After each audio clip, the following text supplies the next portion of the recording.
if you had to pick between a stroke or a heart attack, which one would you rather have? Now, of course, you wouldn't want either, but if you had to pick one, which one would you rather have? But go ahead and tell me in the comments down below. I'm very curious. A stroke is basically either a clot or plaquing that has dislodged somewhere in your body, either in the carotid arteries through here or the heart, and it's gone up into your brain and it's stopping blood flow. Now, with a heart attack, we have a clot or a plaquing that's stopping blood flow in the heart muscle. So in reality, a stroke and a heart attack is really the exact same thing, but in different locations in the body. Now, for me, I would much rather have a heart attack than a stroke, because having half of your body being paralyzed and then having your spouse drag you around, clean you, bathe you, take you everywhere, oh my gosh, that would be such a burden on your spouse. And to be trapped in a body where half of your body is non-functional would be literally torture. Now, with a heart attack, which has a 12% mortality versus a stroke, which has a 28% mortality, we have become really good at keeping people alive. So when people have a heart attack, there's really great emergency care that can recover a person. But the number one cause of death is a heart attack. And with a stroke, that's the 5th cause of death. Now, they use this acronym for a stroke. So F would be your face is drooping on one side, you're losing muscle control. And A would stand for your arm on one side being weak or even paralyzed. And then we have S for speech difficulty. You're slurring, you can't really articulate as well.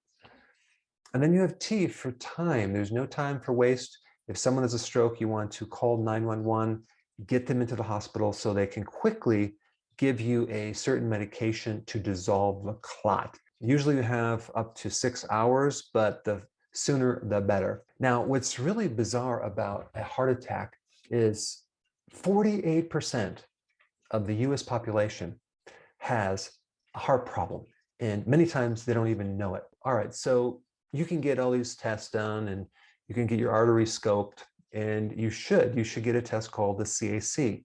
Stands for coronary artery calcification test or scan.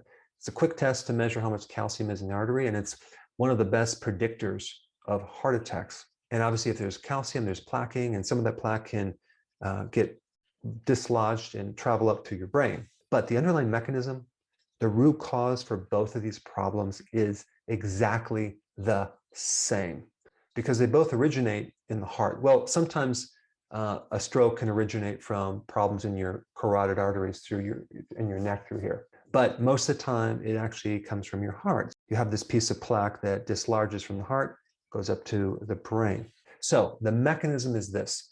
You have inflammation in the inside of your arteries, which is then creating a compensatory or compensating reaction where your body is going to try to heal with a Band-Aid. The body's Band-Aid is calcium, cholesterol, and certain proteins like fibrous tissue. And that inflammation, if you've been watching my videos, is either coming from the overconsumption of the bad carbs, refined carbohydrates, and sugar, or too many omega-6 fatty acids, which is in pretty much all the foods, like the soy oil, the corn oil, the canola oil, which is in the majority of your salad dressing and deep fried foods. And the list goes on and on and on. And of course, we switched over to these omega-6 fatty acids because we thought that saturated fats were bad for you, when in fact, they are not bad for you as long as you keep your carbs low. Now, let's say, for example, you don't want to go get a test and you want other clues to know if you have inflammation in your arteries. Number one, just do this right now. Stand up and look down at your toes. If you happen to see something obstructing your view called your belly, okay, your belly sticking out, chances are you have inflammation in your arteries, because belly fat is a symptom of too much insulin and too much blood glucose. And both of those are like steel wool or sandpaper for the inside of your arteries. Number two, look in the mirror at your face. Do you have a swollen face? Look around the eyes. Are they puffy? Are your cheeks puffy? Do you have fat in your neck? It's a really good indication that you have too much insulin, too much blood glucose, and that means that your arteries are also inflamed. All right, number 3, are you a carbo junkie? Do you crave carbs? Do you eat chips late at night? Do you always have to have a dessert? Do you always have the fries when you order a hamburger? Do you basically do carbs? If you do, chances are you have inflammation in the arteries. Now, there are 3 things I'm going to recommend. Number 1, I'm going to recommend you get some vitamin E immediately. The type of vitamin E you need to get is called tocotrienols, okay?